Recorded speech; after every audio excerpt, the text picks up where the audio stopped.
Hello, I'm Cynthia Woodley, and I am a co-convener with the IAF Working Group for Persons 17024 IEC, ISO IEC 17024. Our working group met on Tuesday, 2 May at the IAF meeting, and I'm just here to report what we discussed and what happened at our meeting. After welcomes and introductions, we went over the membership list. This is a new membership list because what had happened over time was that the working group for persons had expanded to become very large, and many of the individuals had retired and were no longer in the industry. So during the pandemic, we put out a new call for members to the working group for persons, and we started over. So we went over the members.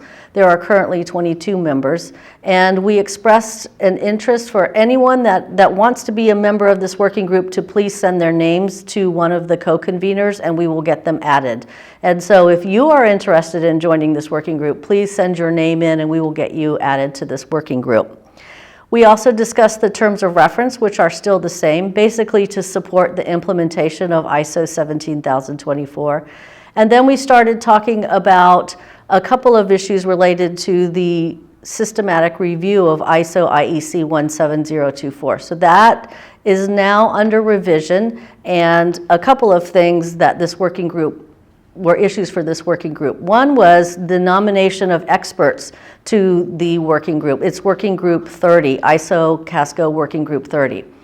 So IAF can nominate up to 3 experts, and currently there is 1 representing IAF. And so there are opportunities for 2 more individuals to be nominated by IAF to the working group. We discussed a process for that. If you're interested in being nominated to the ISO CASCO Working Group 30 on the revision of the standard, submit your name and information to one of the co-conveners of the IAF Working Group for Persons.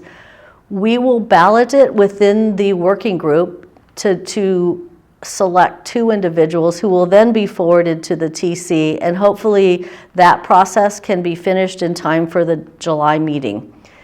We also discussed the 17024 process. There was an initial meeting already held in March of this year where it was a virtual meeting, and it was mostly to do introductions and provide background for the revision. The next meeting is July 18 through 20 at the Central Secretariat in Geneva, Switzerland, and that will be an in-person meeting, and we hope that IAF can have their other 2 nominees before that meeting so they can participate in person. We talked about some of the other issues related to the revision of 17024. We're going to be looking at a lot of things that happened during the pandemic and what changes are needed to the standards to cover those. For example, during the pandemic, we had a lot of remote invigilation or remote proctoring. Is that acceptable or not? The standard currently is quiet on that. And the other area is AI. So we even had some certification bodies for persons who went to AI invigilation, where they're using a computer to track your eye movement and track the time that you take to answer questions. Is that acceptable? Now there's not even a human watching the person taking the examination.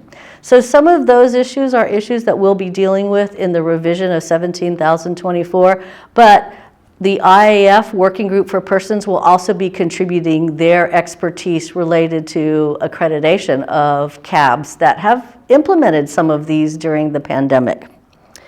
Another topic that we discussed during the meeting this week was the brochure. IAF has produced a brochure on accredited certification for persons and the benefits of those. The brochure was very widely received by the working group. Everybody loved it. There were some questions about translating it.